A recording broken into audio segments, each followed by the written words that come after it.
뉴스 시작합니다. 저는 동정민입니다. 김남국 의원의 코인 의혹, 이제 검찰 수사 영역으로 넘어갔습니다. 빗썸 계좌, 카카오 계열사를 이틀째 압수수색해 김 의원의 코인 거래 내역, 거래 명세서 등을 확보했다고 합니다. 일단 초점은 자금 출처입니다. 업체로부터 코인을 무상 혹은 헐값으로 받았을 가능성을 들여다보는데요. 당연히 살 때 내부 정보가 있었는지도 보겠다고 합니다. 김남국 의원 집이나 의원 사무실 압수수색 가능성도 나옵니다. 남영주 기자입니다. 검찰은 대형 가상화폐 거래소인 빗썸과 전자지갑 서비스를 운영하는 카카오 계열사를 이틀 연속 압수수색했습니다. 검찰은 김남국 의원의 거래 내역과 김 의원 가상화폐 지갑으로 코인을 보낸 전자지갑의 명의자 정보 등을 확보한 걸로 전해졌습니다. 압수수색 영장에는 정치자금법 위반 혐의와 조세포탈, 범죄수익 은닉 혐의 등이 적용된 것으로 알려졌습니다. 검찰은 먼저 김 의원이 최초 시드머니를 무상인 에어드롭으로 받았는지, 특정인에게만 헐값에 파는 프라이빗 세일로 받았는지 따져볼 계획입니다. 거래 시점이 특정되면 내부 정보 이용 여부도 밝혀낼 수 있습니다. 김남국 의원이 뭔가 살 때마다 계속 막 그 몇 배씩 오른다면 흔히 말하는 세력들의 정보를 받아서 한 거 아니냐라는 동황으로 볼 수 있고, 비슷한 시기에 매수를 해서 이득 본 계정 주인들이 이렇게 쫙 색출이 될 거 아니에요. 정치자금법에서 정하지 않는 방법으로 정치자금을 기부받은 자는 대가성이 인정되지 않더라도 5년 이하의 징역 또는 1,000만 원 이하의 벌금에 처해질 수 있습니다. 김 의원이 USB 형태로 따로 코인을 보관하는 콜드 월렛을 갖고 있다면 자금 추적이 쉽지만은 않습니다. 콜드 월렛은 이제 인터넷에 연결되어 있지 않은 상태의 전자지갑을 얘기하는 거고요. 압수수색은 말 그대로 지금 거래소 지갑에 대해서만 지금 이루어진 거기 때문에 당연히 알 수는 없는 것이죠. 결국 김 의원 자택이나 사무실에 대한 압수수색이 불가피하다는 지적도 나옵니다. 채널A 뉴스 남영주입니다. 국회에선 김남국 의원을 징계할지 여야 윤리위원들이 처음으로 머리를 맞댔습니다. 국민의힘은 징계를 서두르자며 여야 공동 징계안을 제안했지만 민주당은 과잉 액션이라며 소극적입니다. 김호영 기자입니다. 여야가 내일 국회 윤리특별위원회 회의를 열기로 합의했습니다. 국민의힘은 김남국 의원의 코인 거래가 국회의원의 품위 유지, 청렴 의무, 직무 관련 금품 취득 금지 위반이라며 지난 8일 징계안을 제출한 바 있습니다. 회의 하루 전 국민의힘은 민주당의 여야 공동으로 김 의원 징계안을 제출하자고 제안했습니다.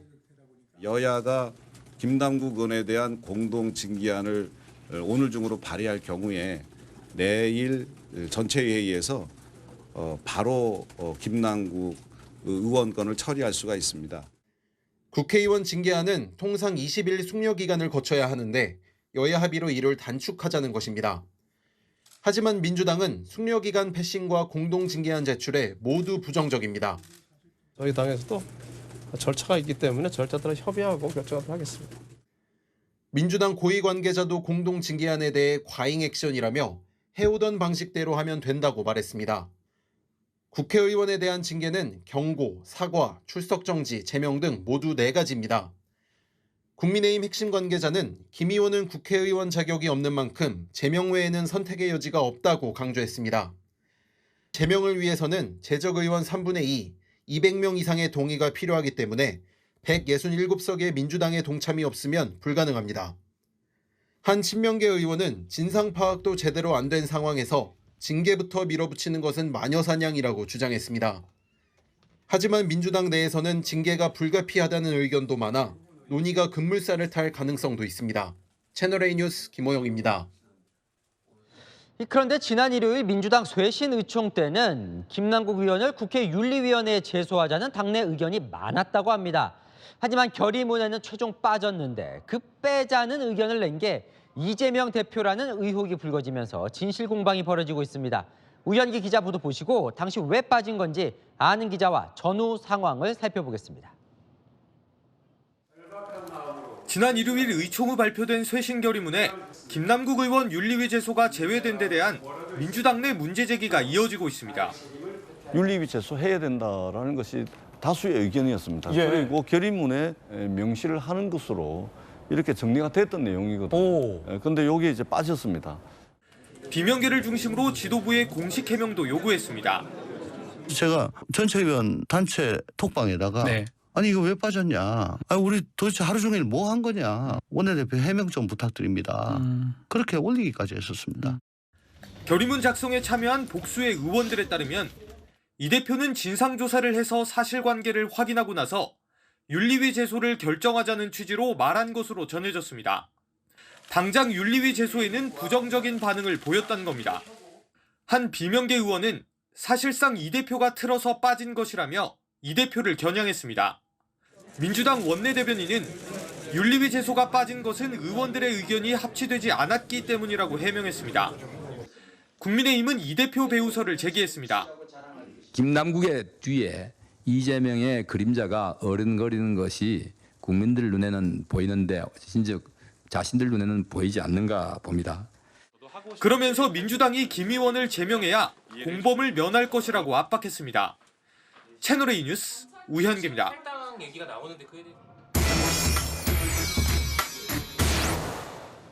안 기자, 아자 정치부 김철중 기자와 조금 더 알아보겠습니다. 자, 지난 일요일 쇄신호총 때 김남국 의원을 윤리위원회에 제소하자고 한 내용이 결의문에서 빠졌다. 이게 왜 이렇게 논란인 거예요? 네, 윤리위 제소 자체가 민주당이 김남국 의원의 잘못을 인정하느냐 마느냐를 결정하는 바로미터가 되기 때문입니다.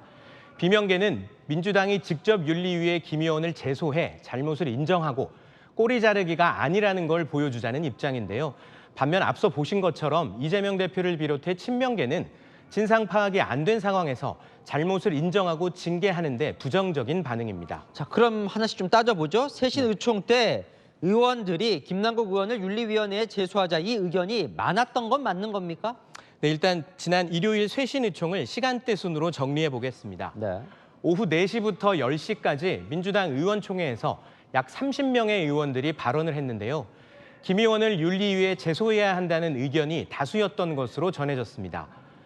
원내 지도부는 의총 도중에 따로 모여 결의안 초안을 만들었고 의총이 끝나기 전 의원들에게 공개했습니다.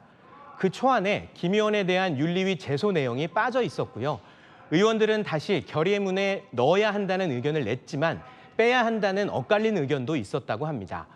이 대표를 비롯해 지도부가 추가 논의를 해서 최종 결의문을 작성했는데 윤리위 제소 부분은 끝내 포함되지 않았습니다. 자, 시청자분도 질문을 주시고 이 부분이 가장 논란인데 그 윤리위 제소를 결의문에 빼자고 하는데 이재명 대표도 빼자고 한 거예요. 저희가 취재를 해보니까요. 네. 이 대표는 작성 과정에서 진상조사가 먼저라는 뜻을 내비쳤다고 합니다. 진상조사 결과가 나온 뒤 그걸 바탕으로 징계를 논의해도 늦지 않는다는 논리입니다.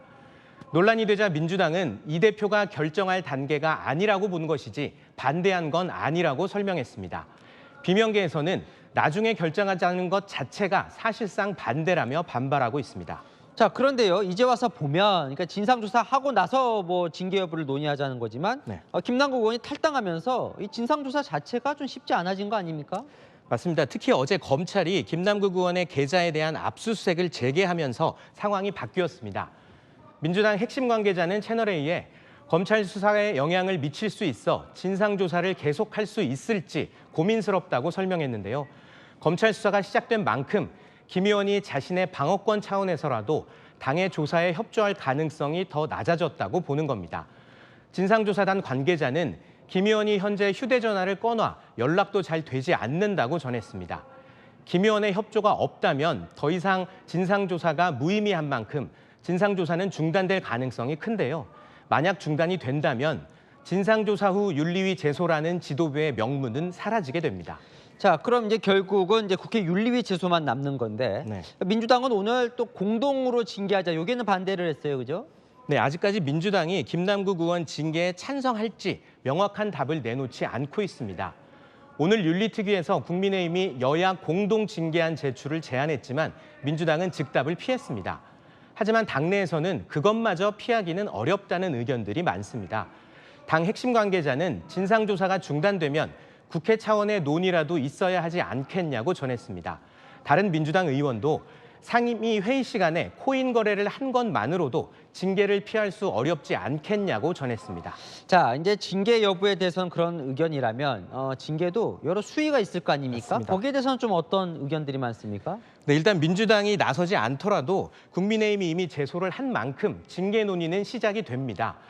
국회 윤리위는 다른 상임위와 달리 여야 의원 수가 같아서 합의 처리가 관행입니다. 징계 수위는 크게 4가지인데요. 경고나 사과, 출석 정지, 제명 가운데 하나를 결정하면 본회의에 표결을 하게 됩니다. 국민의힘은 직권 면직, 의원직 제명을 요구하고 있는데 민주당이 그 수위까지 받을지는 미지수입니다. 가결 조건이 제적의원의 3분의 2 이상 찬성인 만큼 민주당의 협조가 없다면 불가능합니다.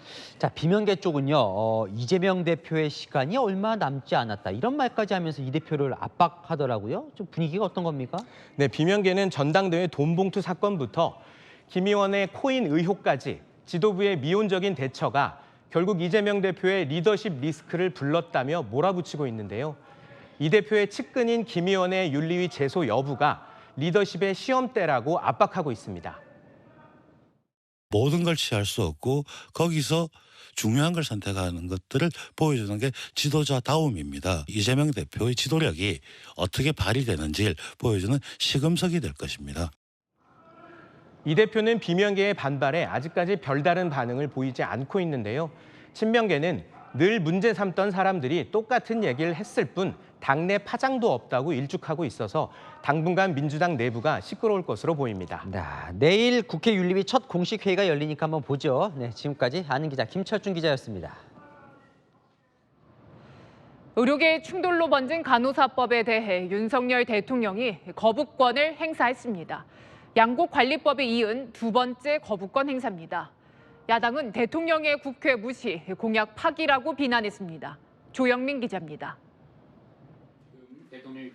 윤석열 대통령이 국무회의에서 민주당 주도로 국회를 통과한 간호법에 대해 제2요구권을 행사했습니다. 이번 간호 법안은 이와 같은 유관 직역 간의 과도한 갈등을 불러일으키고 있습니다. 또 간호 업무의 탈의료기관화는 국민들의 건강에 대한 불안감을 초래하고 있습니다. 간호만 별도로 의료에서 분리할 경우 국민 권리가 제한된다는 보건복지부의 건의를 받아들인 겁니다. 사회적 갈등 법안이 국회에서 충분한 수의 과정을 거치지 못한 것도 문제라며 민주당의 일방 처리도 비판했습니다. 민주당은 양곡관리법에 이은 2번째 거부권 행사에 반발하며 용산으로 몰려갔습니다. 본인들 입맛에 맞지 않는 법에 대해서는 계속 거부권을 행사하겠다는 뜻이고 이것만으로도 이 정권이 얼마나 독선적인 정권인지. 이재명 대표는 윤 대통령이 대선 공약을 파기했다고도 지적했습니다. 국민이 납득할 수 있도록 설명하고 국민에게 공약 파기에 대해서 사죄해야 합니다. 대통령실은 간호사의 처우 개선을 약속했던 것이지 간호법 제정을 공약했던 것은 아니라고 반박했습니다. 민주당은 재의결 절차를 밟겠다고 하지만 제적 과반 출석의 3분의 2 이상 찬성이 필요해 사실상 불가능합니다. 채널A 뉴스 조영민입니다.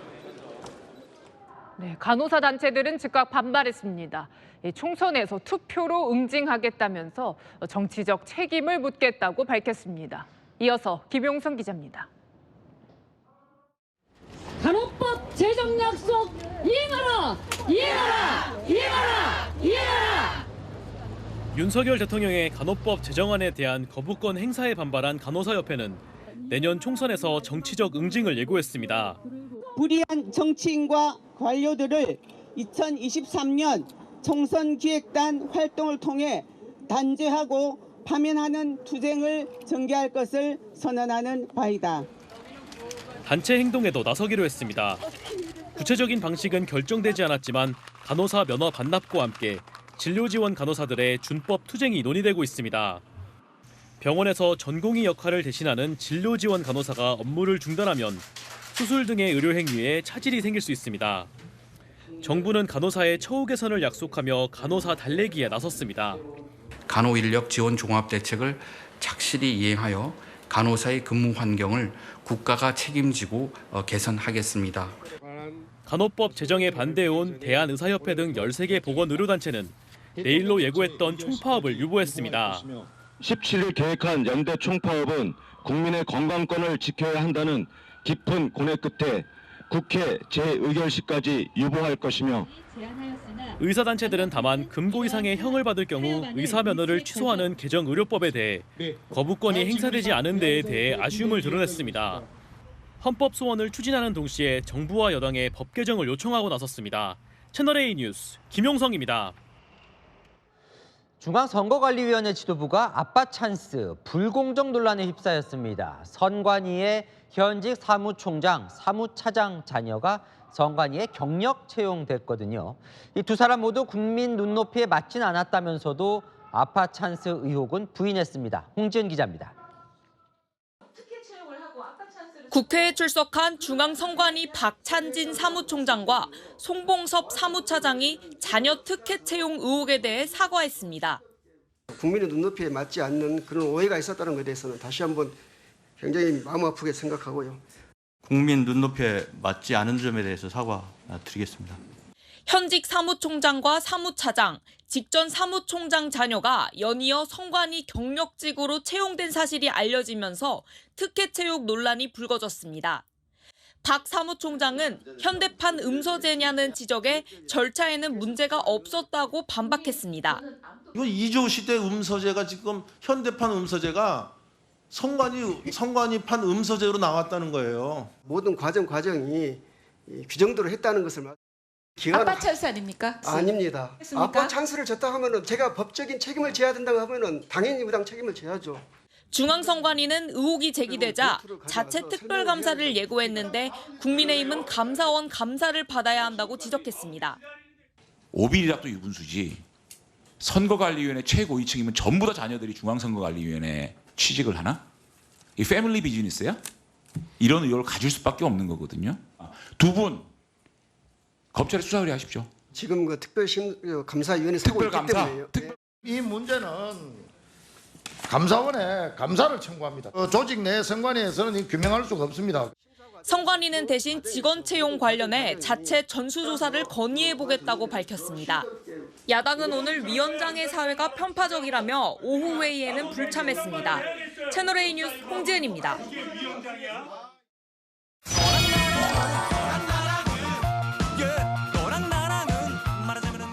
야랑야랑 정치부 김민지 기자와 함께합니다. 첫 번째 주제 보겠습니다. 메뉴가 다른 두 개 식판 같은데요. 빈칸에 들어갈 말이 뭘까요? 차별입니다. 김영환 충북지사와 충북 지역의 국회의원들이요. 식사 메뉴 차별 논란에 휩싸였는데요. 지난 9일 김 지사와 의원들이 서울에 거주하는 충북 출신 학생들의 기숙사인 충북학사에서 예산정책 간담회를 가졌거든요.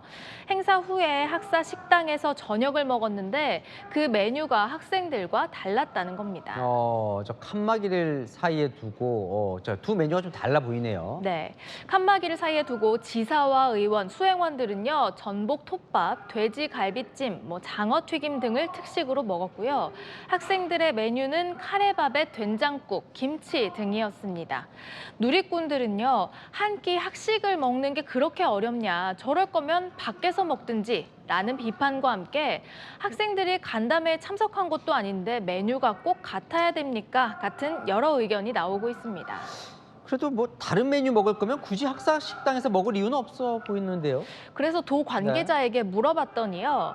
다른 장소에서 하려면 비용이 많이 들어서 학사 식당을 택했는데 생각이 짧았고 배려가 부족했다면서 사과했습니다. 국민의힘 허은하 의원은 청년의 공간을 빌렸으면서 격려도 공감도 없었다며 회초리로 돌아올 것이라고 꼬집었습니다. 네, 다음 주제 넘어가 보겠습니다. 이재명 대표 뭘 심고 들었을까요? 모를 심었고요. 청년 농업인들의 목소리를 들었습니다. 오늘 농업 현장 간담회에서 직접 모내기에 나섰는데요.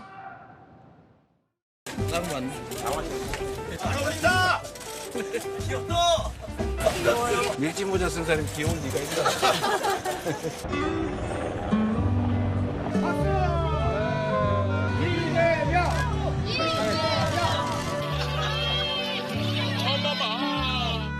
오늘 제가 직접 이항기로 한번 모를 심어봤는데 노동력 중심으로 이제 농사를 할 때 비하면 매우 생산성도 높고 속도도 빠르고 그런 걸 느꼈습니다.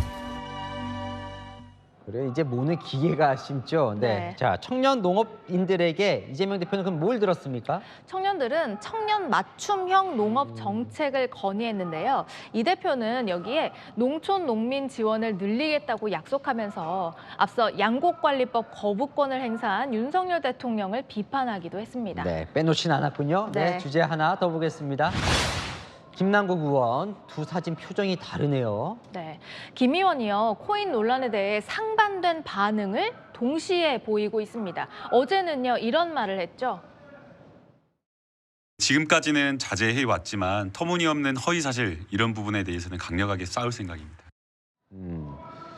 그러니까 그전에는 송구하다면서 자세를 낮췄었는데 또 네. 자제하지 않고 맞서겠다는 거군요. 맞습니다. 논란 나흘 만에 공직자로서 국민 눈높이에 맞는 모습을 보여드리지 못했다면서 사과했죠. 하지만 같은 날 김어준 씨의 유튜브 방송에선 제 돈으로 내 돈 내투 한 것이라면서 문제가 없다고 주장했습니다. 또 김 의원은 떳떳하다면서 강력하고 철저한 진상조사를 당에 해달라고 요구했지만 막상 당이 진상조사를 시작하자 기습 탈당했죠. 모든 요청 자료가 제출되지는 않은 상황에서 본인이 탈당 의사를 밝힌 상황이기 때문에 한계가 있을 수밖에. 결단이라는 게 그건 무슨 결단인지 모르겠습니다. 추가 조사를 받지 않기 위한 결단이라는 거라면 동의하겠는데 네. 무슨 동사무소도 아니고 가고 싶을 때 가고 나오고 싶을 때 나오고 그런 데니까 당이. 사과는 SNS로 하고 김어준 씨 유튜브 나가서는 남 탓하고 네. 본심은 아무래도 후자 같다는 느낌도 드는데요. 논란이 터진 뒤에 김 의원이 내놓은 첫 반응이 한동훈 검찰의 작품이다라는 거였죠. 한동훈 장관도 오늘 입을 열었습니다. 저는 정치 수사라고 생각이 됩니다. 지금 윤석열 정부가 하고 있는 여러 가지 실정들을 전부 다 이 이슈로 덮어버리기 위해서 의도적으로 수사기관에서 흘린 것이 아닌가. 몰래 코인하다가 금융당국에 걸린 게 왜 제 작품이라고까지 하는지 아무리 억지로 연관성을 찾아봐도 김남국 의원이 국회에서 저한테 질의할 때 코인하신 거 말고는 없는 것 같습니다. 반성을 한다면서 수사기관과 언론 탓으로 화살을 돌리는 게 동시에 가능한 일인가요? 이쯤 되니 궁금해집니다. 김 의원의 진짜 모습은 무엇일까요? 네, 지금까지 열한야랑이었습니다. 네, 지금 광화문 일대에서 민노총의 대규모 집회로 인해서 일부 소음이 들리고 있는 점 시청자 여러분께 양해 말씀 부탁드리겠습니다. 자, 오늘부터 전기요금이 올랐습니다. 이제 에너지 팡팡 쓰는 시대는 끝났다는 게 중론인데 이 거리에 나가보니 상점들은 여전히 에어컨을 튼 채 문을 열고 영업을 하고 있었습니다. 나름 그럴 수밖에 없는 이유도 있다는데요. 홍난 기자가 취재했습니다. 때이른 초여름 더위가 찾아오면서 서울의 한낮 기온은 30도까지 올랐고 강릉과 대구는 35도를 넘겼습니다. 시민들은 양산으로 햇빛을 가리고 손부채질을 하며 갑작스레 찾아온 더위를 이겨냅니다. 상점들도 오전부터 에어컨을 가동했습니다. 5월인데 너무 한여름같이 푹푹 쪄가지고 좀 약간 시원한 매장 들어가게 되는 것 같아요. 그런데 에어컨을 켠 상점마다 문을 활짝 열어놨습니다. 명동 쇼핑거리입니다. 제가 돌아본 상점 10곳 중 9곳은 문을 열어놓은 채 냉방을 하고 있었습니다. 열 화상 카메라로 매장 안과 밖의 온도를 측정해보니 최대 20도 이상 차이가 납니다. 오늘부터 전기요금은 킬로와트 시당 8원 인상돼 4인 가족 기준 월 3,000원 정도 오릅니다. 상인들은 오른 전기요금이 부담스럽지만 때이른 더위에 어쩔 수 없다는 입장입니다. 에어컨만 세수에다가 창고도 있으니까 위에를 꼭 그래서 인상이 구하는 거죠. 보통 5월 말쯤에 트긴 하긴 하는데 1-2주 정도 빠진 거죠. 구청에서 가끔씩 해외사가 여름에 방송 나오실 때 있거든요. 그럼 강제로 무조건 닫아야 돼요. 아예 손님이 입점이 안 돼요. 그럼 매출이 많이 영향을. 다음 달부터 본격적인 무더위가 시작되면 올 여름 전력 수급도 비상입니다. 전문가들은 혹석이 전기료 누진세 폭탄을 피하려면 아껴 쓰는 방법뿐이라고 말합니다. 채널A 뉴스 홍란입니다. 한국전력 자회사 노동조합들이 줄줄이 민노총을 탈퇴하고 있습니다. 오늘은 한국전력기술이 민노총 탈퇴를 선언했는데요. 이 원전 전문 회사인데 민노총이 탈원전을 지지하고 있어 함께 갈 수 없다는 이유에서입니다. 배유미 기자입니다. 수십 년간 보락을 같이 했던 상급단체 탈퇴를 결정했습니다. 세계 최고의 원전기술의 자부심과 삶의 터전인 회사를 지키겠다는 우리 조합원들의 의지였습니다. 한국전력 자회사인 한국전력기술 노조가 민노총 탈퇴를 선언했습니다. 가입한 지 34년 만입니다. 상급단체인 민노총이 전임 문재인 정부의 탈원전을 옹호하면서 더 이상 함께 갈 수 없다고 결정한 겁니다. 한국전력기술은 다양한 원전 설계 기술을 갖춘 원전 전문 회사입니다. 앞으로는 어떠한 정책과 외부 요인에도 우리의 노동과 일터가 흔들리지 않도록 함께 최선의 노력을 다하겠습니다. 한국전력기술 노조는 지난주 조합원 총회에서 민노총 탈퇴 안건을 표결에 붙였습니다. 조합원 1,451명 중 1,242명이 투표에 참여했는데 90%가 찬성표를 던졌습니다. 한국전력기술 노사는 오늘 비전 선포식에서 민노총 탈퇴를 공식 선언하고 함께 나아가자며 맞손을 잡았습니다. 화합의 계기로 삼아가지고 100년 후에도 우리가 지속 가능한 회사로 가기 위한 어떤 초석이라고 보면 될 거고. 한국전력기술이 탈퇴하면서 한국전력 11개 자회사 중 민노총 산하에는 한전 원자력 연료 한 곳만 남게 됐습니다. 한전 원자력 연료 노조 역시 탈원전 기조에 반발해 민노총 탈퇴 여부를 논의하고 있어 줄탈퇴가 이어질지 주목됩니다. 채널A 뉴스 배유미입니다. 네, 마약 상습 투약 혐의를 받고 있는 배우 유아인 씨가 오늘 아침 경찰에 출석했습니다.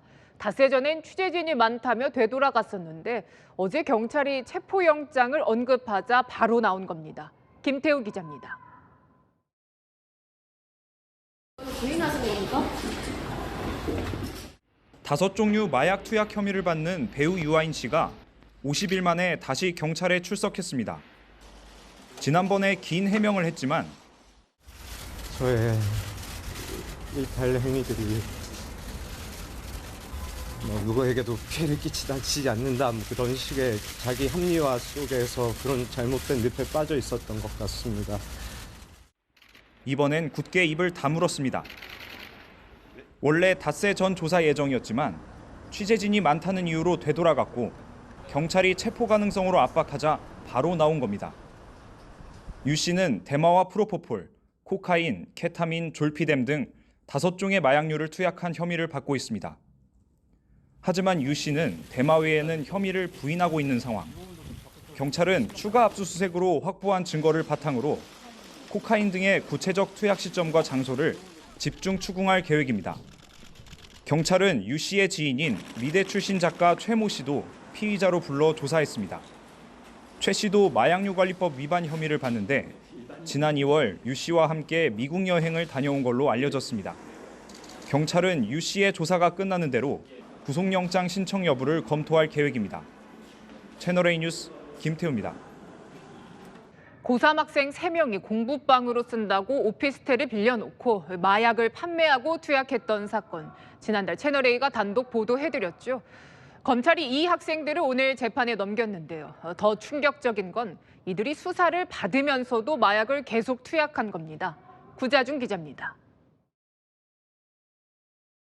익명성이 보장되는 텔레그램에 마약 광고 글을 올려 구매자를 모으고 오피스텔을 빌려 마약 유통 사무실을 차렸던 고등학생들.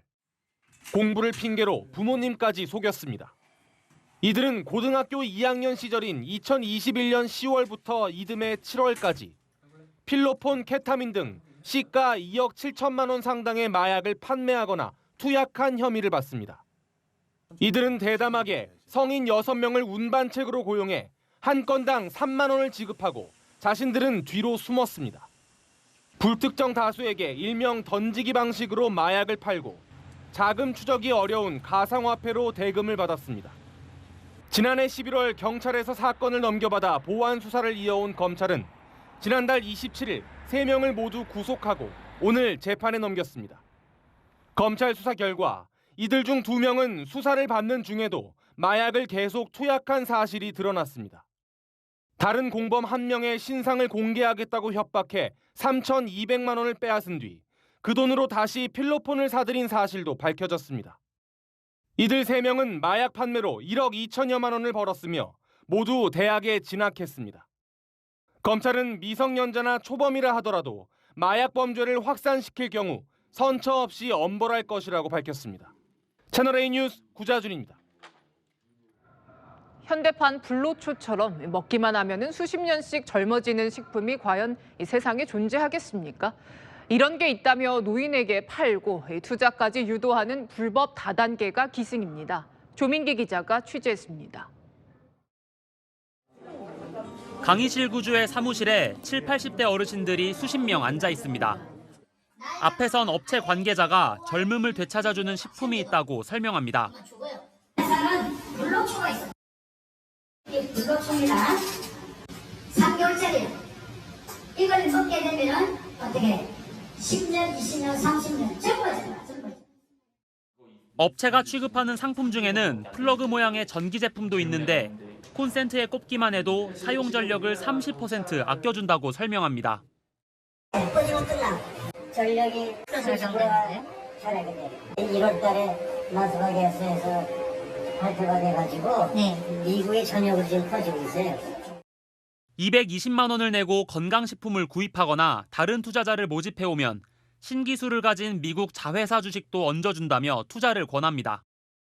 2, 4, 8, 16, 32, 6에 딱 62년 되는 순간 220만짜리를 먹고 주식을 160주 한 주가 100만 원 이상 간다 이렇게 보거든요. 1억 6천 빌라 한 차가 생기네. 투자자에게 나눠준다는 미국 회사 주식의 오늘 기준 주가를 확인해봤습니다. 한 주당 15원이 조금 넘습니다. 업체에 5천만 원 넘게 투자한 전 복지부 장관 배우자는 업체가 준 식품을 복용하고 병원 신세를 졌습니다. 그 제품을 드시고 나서부터 약간 몸살 기운이 발생해서 검사를 받은 결과 폐에 염증이 발생했고 또 신장 기능이 정상인의 4에서 5%에 불과해. 업체 측은 가족들이 언론에 제보를 하자 투자금을 돌려주기도 했습니다. 전문가들은 검증 여부가 불확실한 상품에 대해 투자를 권유하면 일단 의심해야 한다고 말합니다. 콘센트에 꽂기만 하면은 전력이 20 내지 30% 전략된다 하면 바이든 대통령이 한국을 방문하게 할 정도의 기술이라고 생각되지 않겠습니까? 식품의약품안전처도 해당 업체를 미신고 건강기능식품 판매 등의 혐의로 경찰에 고발했습니다. 채널A 뉴스 조민기입니다. 발달장애 아동 부모들은 더 믿고 맡겼을 장애 아동 전담 어린이집에서요. 보육교사들이 일상처럼 아동 학대를 해온 게 확인됐습니다. 이 경찰의 2달치 CCTV 분석 결과 폭행과 학대 정황이 500건이 넘었습니다. 홍진우 기자입니다. 보육교사가 우는 아이 얼굴을 이불로 덮고 강하게 누릅니다. 제대로 저항도 못하는 아이는 발버둥만 칠 뿐입니다. 또 다른 보육교사는 누워있는 아이의 가랑이 사이를 발로 밟고 분이 안 풀린 듯 다리도 밟습니다. 가파른 계단이 두려운 아이들 돕기는커녕 발로 툭툭 차더니 이내 사라져 버립니다.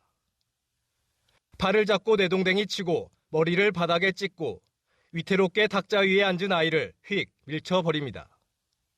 항상 있었던 일인 듯 함께 있는 보육교사들은 멀뚱멀뚱 지켜만 봤습니다.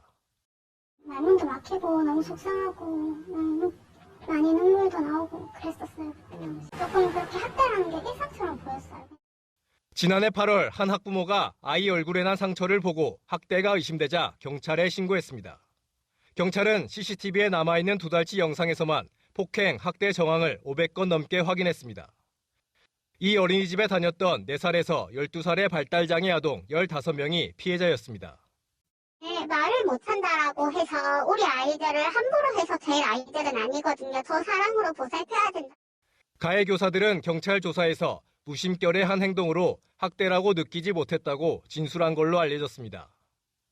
피해 아이들의 고통은 계속되고 있습니다. 노란 차 보면은 바닥에 들어놓고 소리 지르고, 뭐 택시를 타고 지나가도 그 동네 집에 가면은 이제 뭐 구토 증상도 있고. 취재진은 어린이집에 해명을 듣기 위해 수차례 연락을 시도했지만 아무런 답을 들을 수 없었습니다. 이 어린이집은 지난해 한국보육진흥원 평가에서 우수 등급을 받았습니다. 경찰은 어린이집 원장과 보육교사 등 9명을 입건하고 이 중 학대 행위가 심한 4명에 대해선 구속영장을 신청했습니다. 채널A 뉴스 홍진우입니다. 이달 초 황금 연휴를 맞아 40만 원대까지 치솟았던 일본 왕복 항공권 가격이 다음 달엔 확 떨어집니다. 일부 노선은 10만 원대까지 내려갔는데 갑자기 내려간 이유가 뭘까요? 이민준 기자가 취재했습니다. 한 저비용 항공사의 6월 인천-도쿄 왕복 항공편. 여객 수요가 많은 주말이 낀 일정이 20만 원대입니다. 5월 황금 연휴 40만 원대까지 치솟았던 항공권 가격에 비하면 반토막 수준입니다. 1인당 30만 원 한 후반 정도 될 것 같아요. 이번에는 처남이랑 같이 가다 보니까 좀 급하게 잡아서 좀 비싸게 가게 됐습니다. 6월 인천 후쿠오카 왕복 항공편은 10만 원대까지 떨어졌습니다. 폭등하던 항공권 값이 하락세로 돌아선 건 저비용 항공사 간 과열 경쟁으로 공급이 확대된 영향이 큽니다. 코로나19가 풀리고 일본 동남아 여행 수요가 폭발하면서 저비용 항공사들은 1분기 역대 최고 영업이익률을 기록했습니다. 이 때문에 항공사들이 앞다퉈 일본 동남아 항공편 수를 늘렸는데 6월 여행 수요가 상대적으로 줄면서 항공권 가격 하락으로 이어진 겁니다. 2분기가 국제선이 비수기고 6월이 장마철도 있고 하잖아요. 그래서 이제 비수기니까 좀 프로모션이나 그런 항공사들이 많이 하기는 해요. 낮아진 가격에 여행객들은 마음이 들썩입니다. 왕복이 10만 원이면은 당연히 가고 싶다는 생각이 먼저 들고, 뭐 국내만 해도 뭐 부산이라든지 KTX 비용이 10만 원 이상인데 비행기가 일본이 10만 원대면은 전혀 마다할 이유가 없다고 생각합니다. 여행업계는 성수기 이전인 6월과 7월 초를 비교적 적은 비용으로 여행을 갈 수 있는 시기로 보고 있습니다. 항공권 가격이 안정을 찾고 있지만 7월 중순 이후 다시 상승세를 보일 것이란 전망이 나옵니다. 채널A 뉴스 이민준입니다. 코로나 끝나면서 가까운 일본 여행 가는 분들 크게 늘었죠. 홍콩도 우리 한국 관광객 유치전에 나섰습니다. 오늘부터 무료 왕복 항공권을 제공하기 시작했는데요. 응모 홈페이지에 한꺼번에 12만 명의 신청자가 몰렸습니다. 정다은 기자입니다. 홍콩을 거점으로 하는 캐세이 퍼시픽 항공사 홈페이지가 오늘 낮 갑자기 먹통이 됐습니다. 홍콩행 왕복 항공권 만여 장을 선착순 무료로 나눠준다는 행사 소식에 30분 전부터 접속자가 폭주했고 대기자만 12만 명이 넘었습니다. 결국 행사 시작 1시간 만에 신청이 마감됐습니다. 기분 좋게 휴가 내고 바로 떠나지 않을까 싶습니다. 홍콩 공항공사가 관광객 유치를 위해 홍콩행 무료 왕복 티켓 총 50만 장을 배포하는 행사로 3월 태국을 시작으로 동남아권엔 이미 8만 장이 제공됐습니다. 지난달엔 중국에도 14만 장의 무료 항공권이 배포됐습니다. 우리나라에선 오늘부터 시작됐는데 홍콩 익스프레스 항공과 홍콩항공 등의 항공사에서 순차적으로 무료 티켓 총 2만 4천 장을 제공합니다. 올해 초부터 이제 해외 이제 좀 나가야겠다. 주위에서도 사실 많이들 나가고 계시거든요. 2019년 대규모 민주화 시위와 이후 코로나19 확산 등으로 침체된 관광 산업을 회복하기 위해 정부 차원에서 물량 공세를 하는 겁니다. 2018년 기준 홍콩 방문 한국인 관광객 수는 142만 명으로 중국, 대만에 이어 세 번째로 많습니다. 홍콩 관광청은 서카오룽 기차역에서도 한국인을 포함한 관광객들에게 현지에서 사용할 수 있는 무료 쿠폰을 나눠주고 있습니다. 채널A 뉴스 정다은입니다. 달콤한 초콜릿, 당연히 당분이 많겠거니 했지만 이 조사 내분이 많아도 너무 많았습니다. 시중에 판매되는 밀크 초콜릿 상당수가 하나만 먹어도 하루 당류 섭취 기준을 훨씬 초과하는 것으로 나타났습니다. 박재 기자입니다. 피로를 느끼거나 집중력이 떨어질 때 사람들은 달콤한 초콜릿을 즐겨 찾습니다. 업무 시간에 많이 먹어요. 스트레스나 압박감이 있을 때 많이 먹는 것 같아요. 기분이 좋아져요. 달콤하고 이거 먹으면 에너지가 확 솟으니까요. 기분이 나요. 이거 먹고 나면.